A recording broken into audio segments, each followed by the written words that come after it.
नमस्कार, जनप्रवास सुपरफास्ट में आपका स्वागत है। मैं हूं हेमेंद्र सिंह। एक नजर डालते हैं आज की सुर्खियों पर। ट्रैक्टर परेड के दौरान हुए बवाल को लेकर दिल्ली पुलिस एक्शन मोड में आ गई है। पुलिस ने अब तक 25 एफआईआर दर्ज की है। वहीं करीब 70 उपद्रवियों पर भी शिकंजा कसा जा चुका है। इनमें से करीब 20 की गिरफ्तारी हुई है, जबकि करीब 50 उपद्रवियों को हिरासत में रखा गया है। ट्रैक्टर मार्च में हुए बवाल के बाद दिल्ली पुलिस ने किसान नेताओं पर शिकंजा कस दिया है। पुलिस ने अब तक 37 किसान नेताओं के खिलाफ केस दर्ज किया है। पुलिस ने किसान नेता दर्शन सिंह को नोटिस भेजकर 3 दिनों के अंदर जवाब मांगा है। केंद्रीय गृह मंत्री अमित शाह आज परेड के दौरान घायल हुए दिल्ली पुलिस के जवानों से मुलाकात करेंगे। अमित शाह सिविल लाइंस में मौजूद ट्रामा सेंटर जाएंगे, जहां वो घायल जवानों से मिलेंगे। बता दें कि बवाल में करीब 300 से अधिक पुलिसकर्मी घायल हुए थे। केंद्रीय गृह मंत्री अमित शाह ने ट्रैक्टर परेड के दौरान हुए बवाल में शामिल लोगों की जल्द से जल्द पहचान करने का आदेश दिया है। शाह ने दिल्ली पुलिस से कहा है कि बवाल एवं देश विरोधी गतिविधियों में शामिल एक भी व्यक्ति गिरफ्त से बचना नहीं चाहिए। लाल किला पर धार्मिक झंडा फहराने को लेकर किसान आंदोलन में दरार पड़नी शुरू हो गई है। हरियाणा के खाप प्रतिनिधि और किसान नेताओं ने इस पर नाराजगी जताई है। खाप पंचायतों ने कहा कि तिरंगे की जगह धार्मिक झंडा किसी भी हालत में मंजूर नहीं है।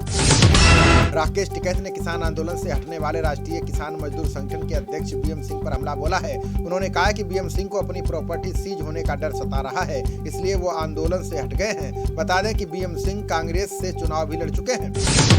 किसान आंदोलन के भविष्य के लिए अगले 2-3 दिन बेहद अहम है। गणतंत्र दिवस पर बवाल के बाद दिल्ली की विभिन्न सीमाओं पर डटे आंदोलनकारियों की संख्या में कमी आई है। अगर संख्या ऐसे ही घटती रही तो सरकार पर दबाव बनाना बेहद मुश्किल होगा।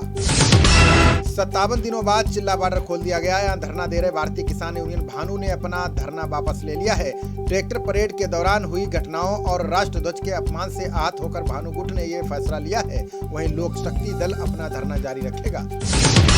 यूपी के बड़ौत में चल रहे किसानों के आंदोलन पर पुलिस प्रशासन ने सख्त रुख अपनाया है। बुधवार रात करीब 11:30 बजे पुलिस ने लाठीचार्ज कर धरना स्थल खाली करा लिया।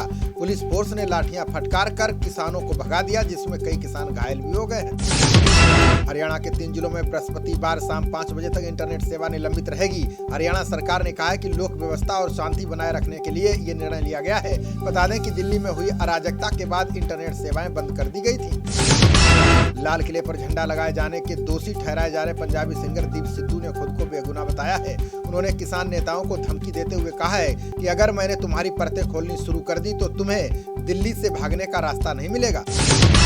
दिल्ली में ट्रैक्टर परेड के दौरान हुए बवाल पर एनसीपी नेता शरद पवार ने केंद्र सरकार पर हमला बोला है। उन्होंने कहा कि केंद्र सरकार पंजाब को फिर से अस्थिर करने का प्रयास ना करे और ना ही किसान आंदोलन को खालिस्तान से जोड़ने का प्रयास करे।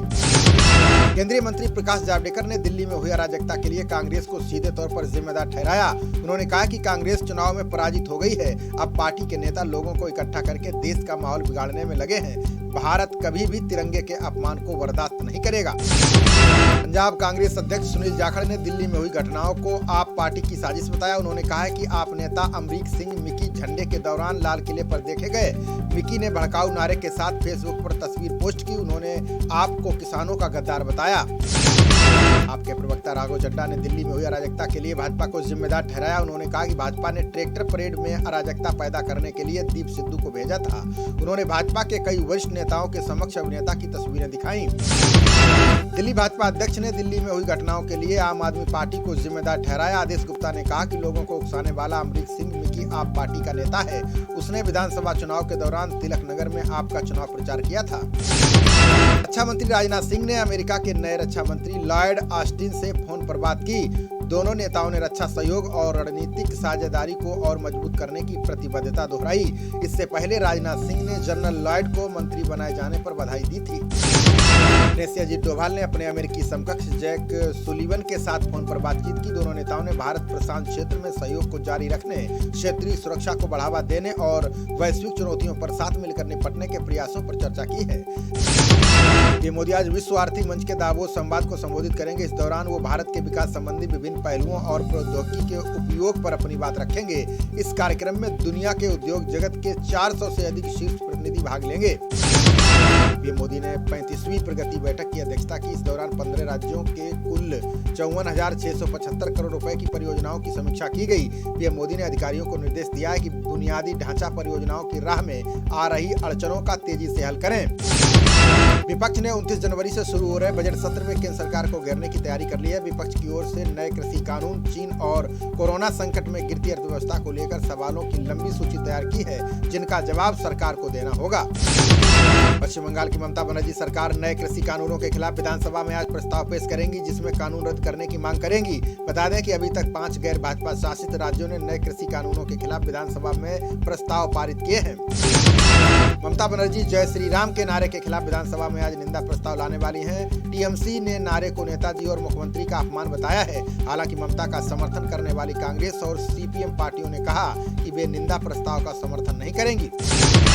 केंद्रीय गृह मंत्रालय ने कोविड-19 संबंधी नए दिशा निर्देश जारी किए हैं। इसके तहत सिनेमा हॉल और थिएटरों को ज्यादा क्षमता के साथ खोलने की अनुमति दे दी गई है। वहीं स्विमिंग पूलों को भी सबके लिए खोलने की मंजूरी मिली है।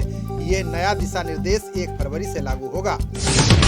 27 फरवरी से प्रस्तावित हरिद्वार महाकुंभ को लेकर तैयारियां जोरों पर हैं। केंद्र सरकार ने कुंभ में कोरोना से बचाव को लेकर SOP जारी की है। वहीं स्वास्थ्य मंत्रालय ने एम्स दिल्ली की विशेषज्ञ टीम को महाकुंभ की चिकित्सीय सुविधाओं पर निगरानी रखने के निर्देश दिए हैं।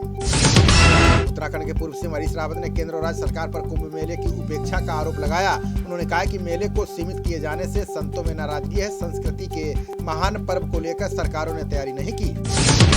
माघ मेले के स्नान पर्व पौष पूर्णिमा पर आज श्रद्धालु संगम सहित गंगा और यमुना के विभिन्न घाटों पर डुबकी लगाएंगे। इसी के साथ संगम की रेत पर माह भर के कल्पवास की शुरुआत भी होगी। इस दौरान श्रद्धालु संगम की रेत पर साधनारत होकर कल्पवास करेंगे।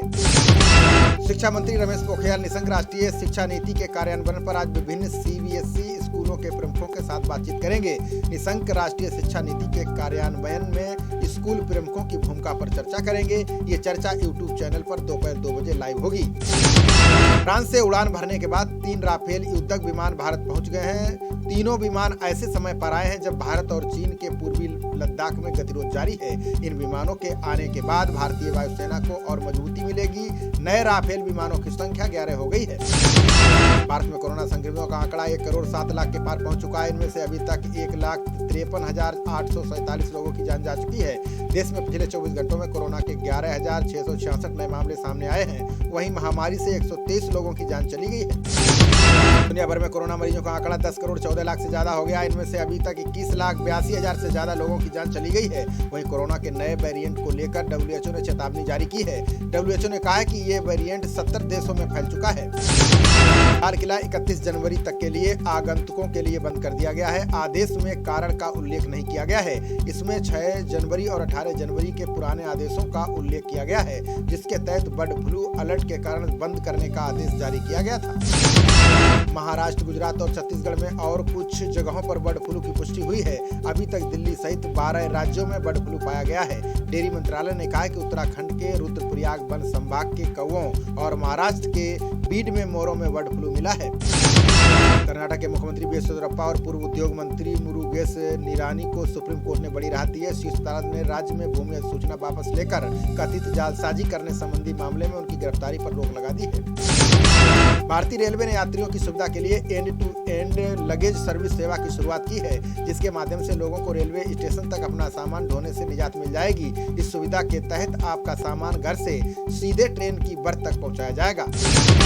भारत द्वारा भेजी गई कोविड-19 टीके की 10 लाख खुराक 1 फरवरी को दक्षिण अफ्रीका पहुंच जाएगी। स्वास्थ्य मंत्री डॉक्टर जवेली मखिज ने ये जानकारी दी है। उन्होंने कहा कि 14 दिन के भीतर अन्य प्रक्रियाएं पूरी करने के बाद विभिन्न प्रांतों में टीके भेजे जाएंगे।